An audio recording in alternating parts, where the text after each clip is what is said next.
So he was like, follow us to the courthouse. So we pull into this shopping center and we walk in there. There's nothing in there. It's just a long hallway.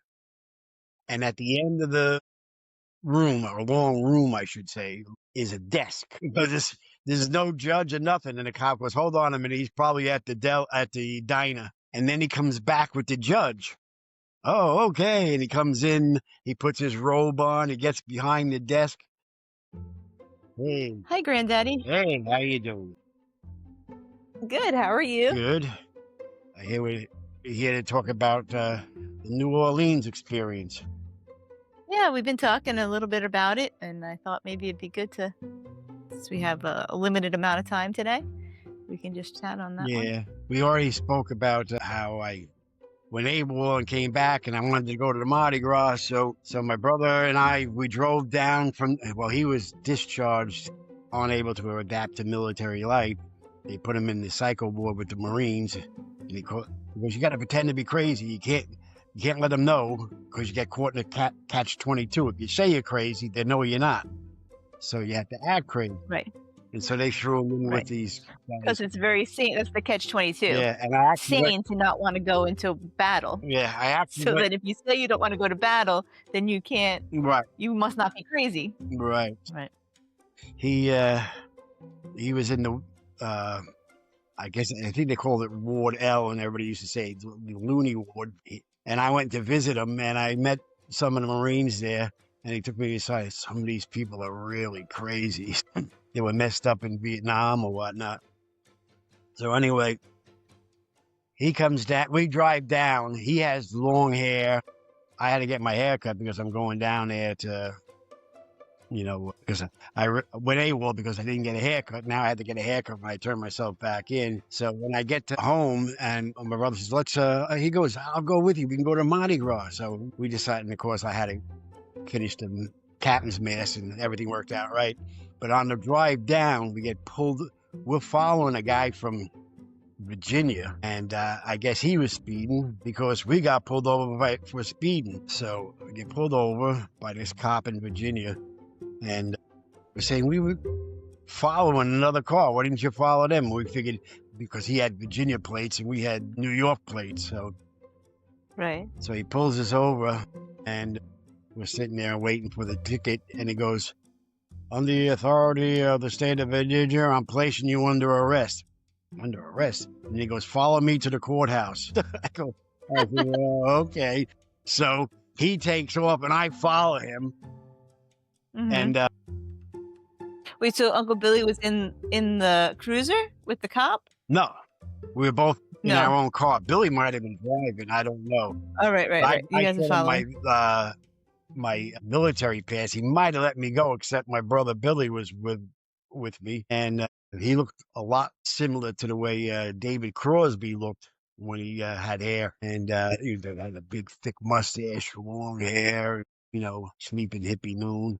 So he was like, they said, follow us to the courthouse, and we're going, man, we got to go to the courthouse. So we pull into this shopping center, and there's like a deli here and a pizza place over here, and then there's something that has nothing on it. And we walk in there, and it's like a long, like if you like a small deli in a shopping center, but there's nothing in there. It's just a long hallway. And at the end of the room, or long room, I should say, is a desk. And we walk in there, and there's no judge or nothing. And the cop goes, hold on a minute. He's probably at the diner. So we have to sit in these two chairs on the side. And he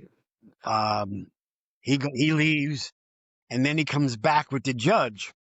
Oh, okay. And he comes in, he puts his robe on, he gets behind the desk.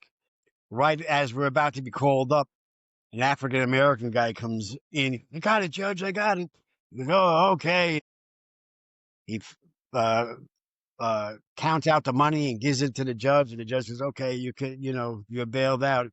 He goes, I thought you had an honest face. That's why I let you go home and get your money. So this guy was pulled over, and he didn't have enough money. They were going to place him under arrest, but they let him drive home, get some cash. It was awful nice of them. But Sure. so me and boy are going, oh, Such a this, scam. Freaking shakedown over here. this is a little crazy. So we get up to the judge. The officer's next to us. He got us on radar, and the judge says, according to the state of Virginia, you have to come back for court. Your court is in 3 months or 2 months or something like that. 2 months. And he said you can come back and you can fight the ticket, in which case you'll be found guilty. That's what he said to us.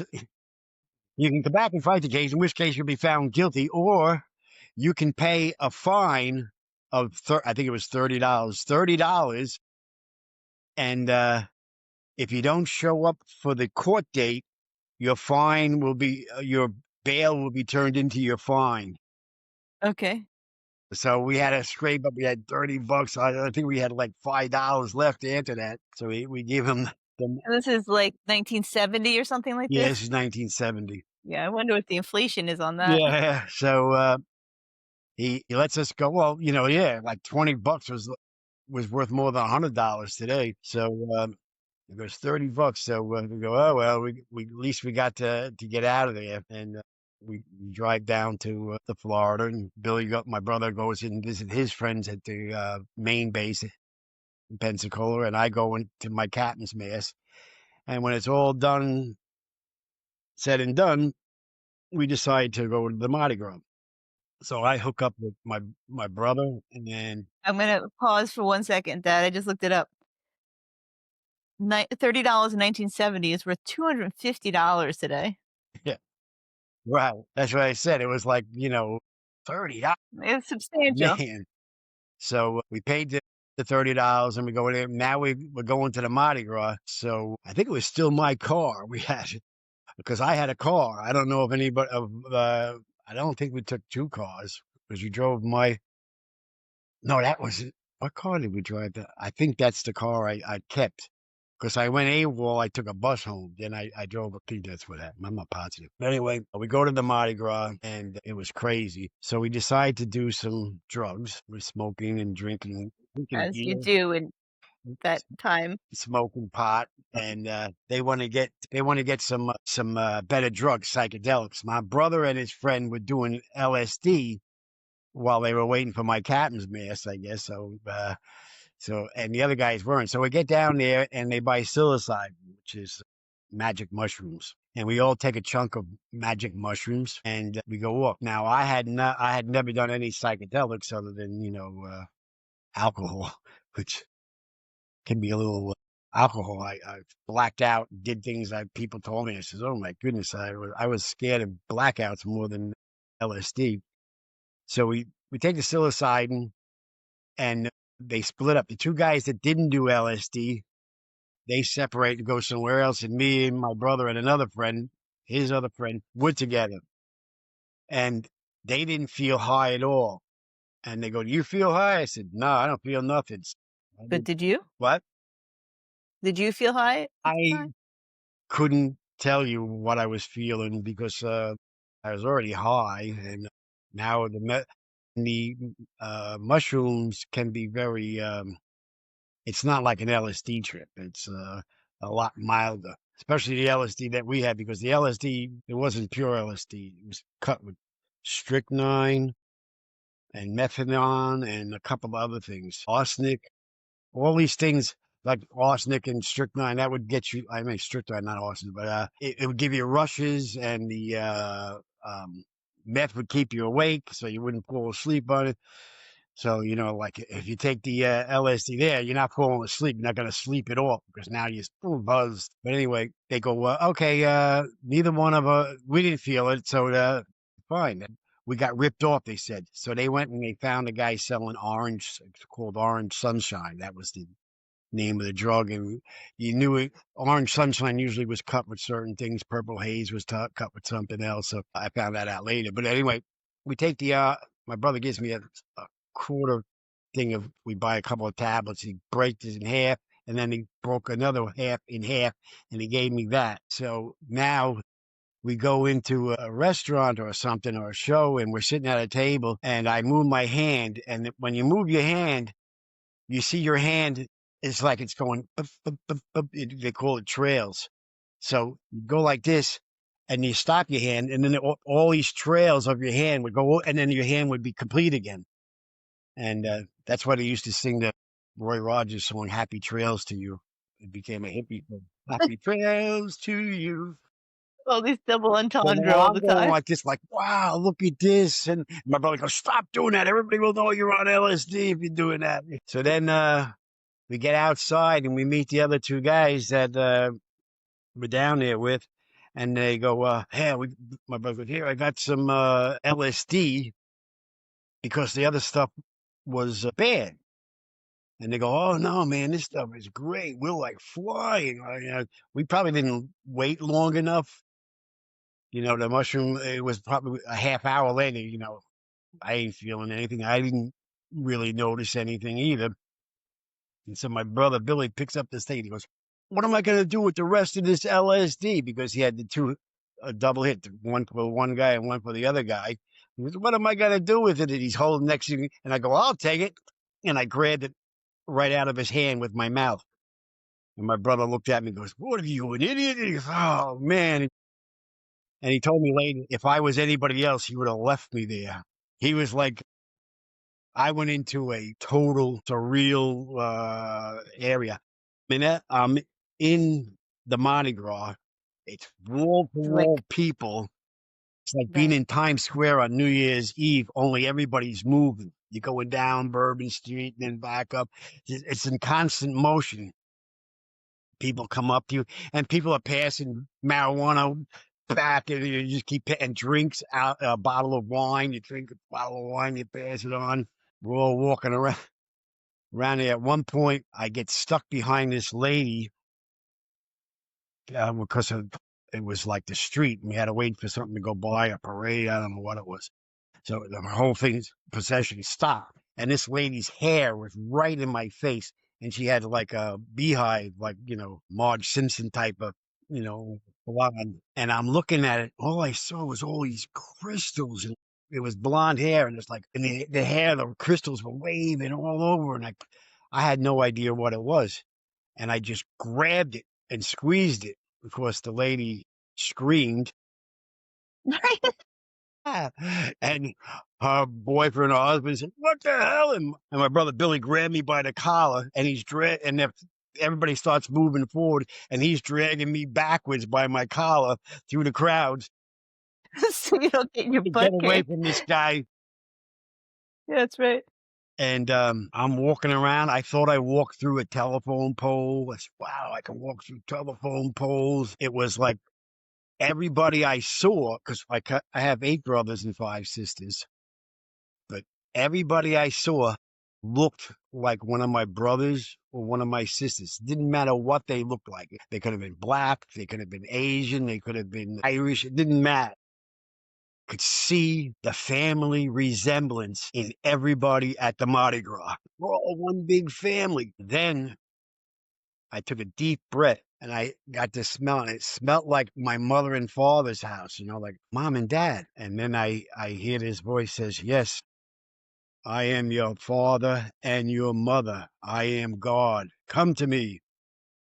And I said, "Oh, okay." And I started walking. I'm trying to find God because I found out, hey, we're all brothers and sisters, and God is our mother and father. This is cool. So I'm walking down the road with this whole idea. Like I say, I was walking through telephone poles, and what would happen was we stopped in a diner at one point, and the guy was his ear. I'm staring right at his ear because he was talking to somebody. And then he turned to me and goes, can I help you? And when he turned so quick, his nose stayed in the middle of his face.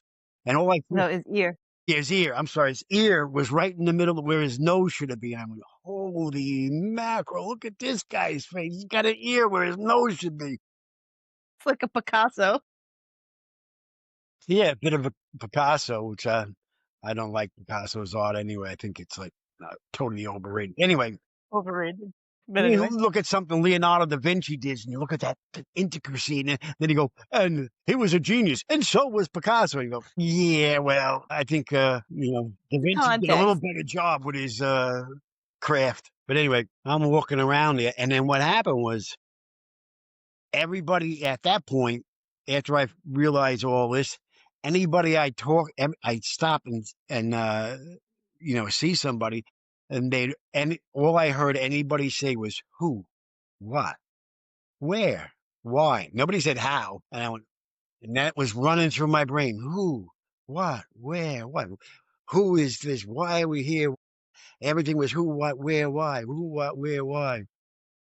And I think it was like shortly after that, I started crashing. I mean, it was like uh, I remember coming down, and somebody asked me if he knew a place where he could find a bed, almost like on the Wait with the band when I drove into Nazareth the other day, looking for a place to stay or something. I asked the guy, if I can't message it all up, if he knew a place where I could stay, and no is all he said. Well, this guy was sitting there and he's asked me if I knew a place where he could crash. We had no idea. We didn't have a hotel. We wound up crash. We went over to somebody's house and we crashed.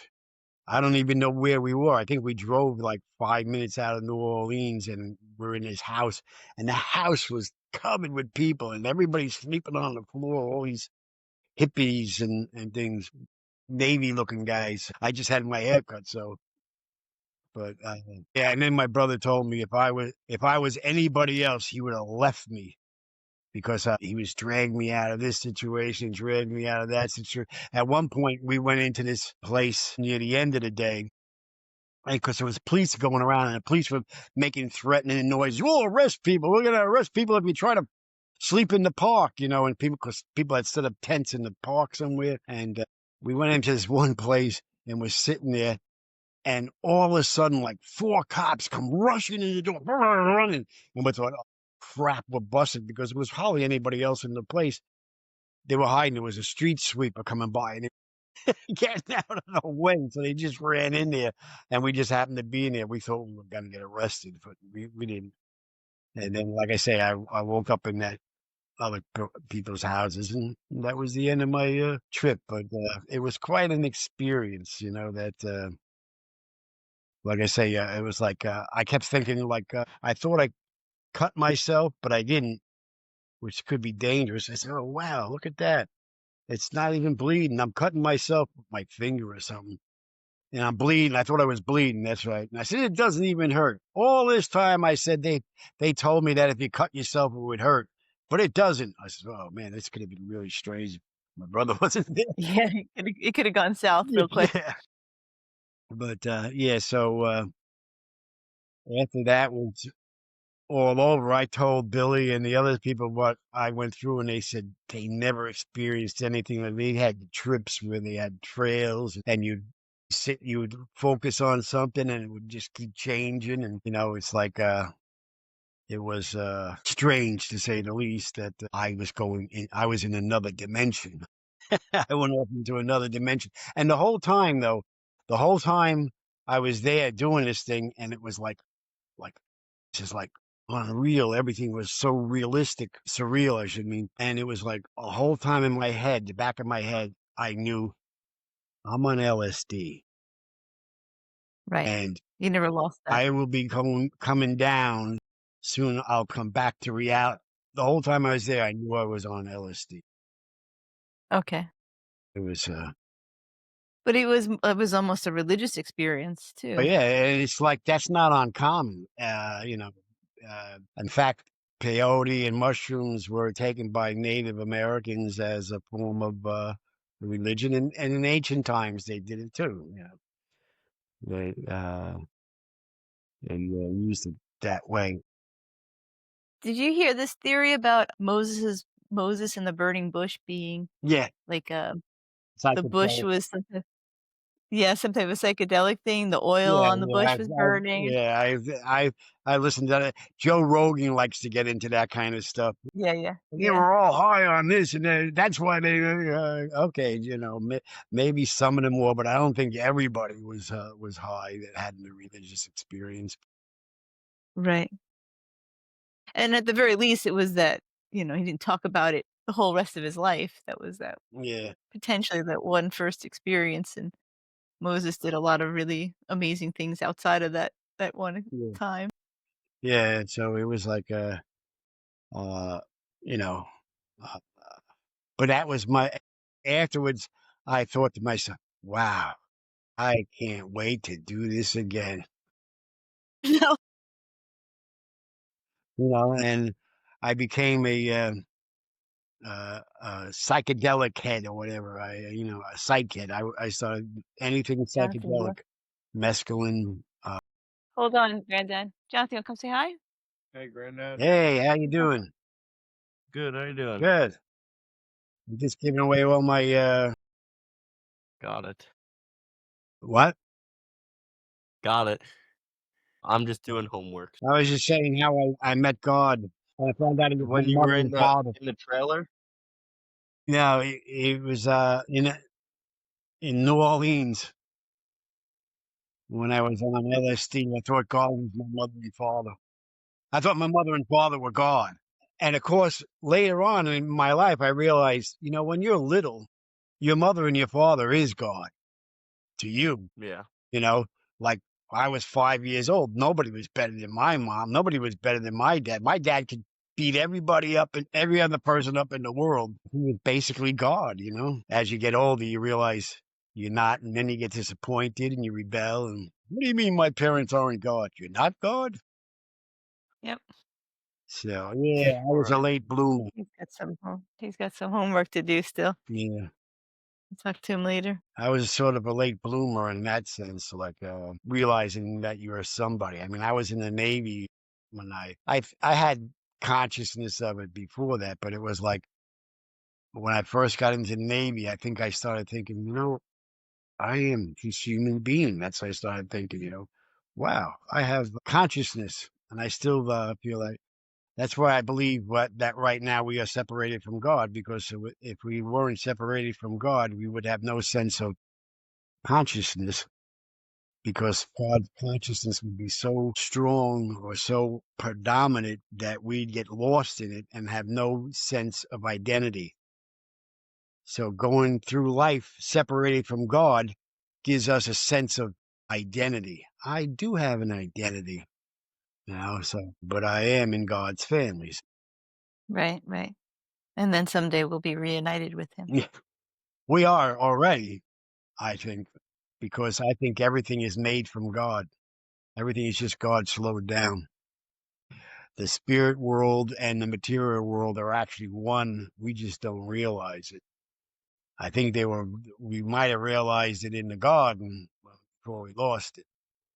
I think that's what we lost. Yeah. But I also think there's something else about in the garden. It was like being a child, right? So they didn't have that differentiation Right, yet. right, They needed to experience that in order to really be able to right. recognize. Yeah, it's like a child doesn't know the difference between right and wrong, whatever they're doing. What's wrong with that? A kid might pick his nose and then the mother smacks his hand. Don't pick your nose. Like, what's wrong with picking your nose? Right, I had a booger in there. right. Yeah, right, right, right. Yeah, Or yeah, yeah, right. yeah. But it's like, but that kind of thing, all adjusts adjusts your mindset. Okay, I guess that's all for today, or what? Yeah, it sounds like it. That sounds like a good place to stop. Right, Granddaddy. Thank you. See you guys. Whatever. Okay. I'll stop this now.